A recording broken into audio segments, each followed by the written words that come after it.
So, hello guys! So, magbubukas na naman tayo ng ating order from Amazon. So, tara. Yan, kumuha tayo ng gunting.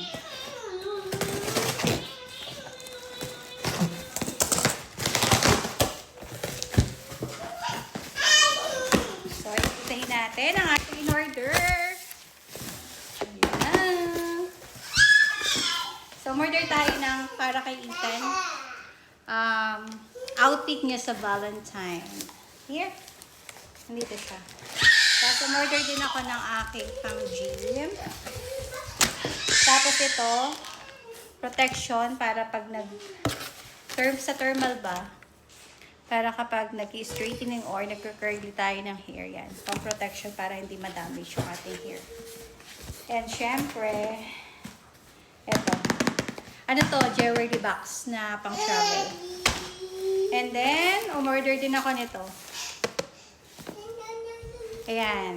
So, i-vlog natin ulit to kapag gagamitin ko na sa aking hair. So, yan.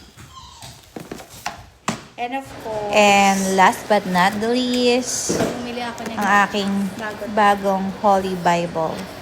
King James Version. Ayan, color pink. Ay, sorry, baliktad pala. So, yun lang, guys. Bye!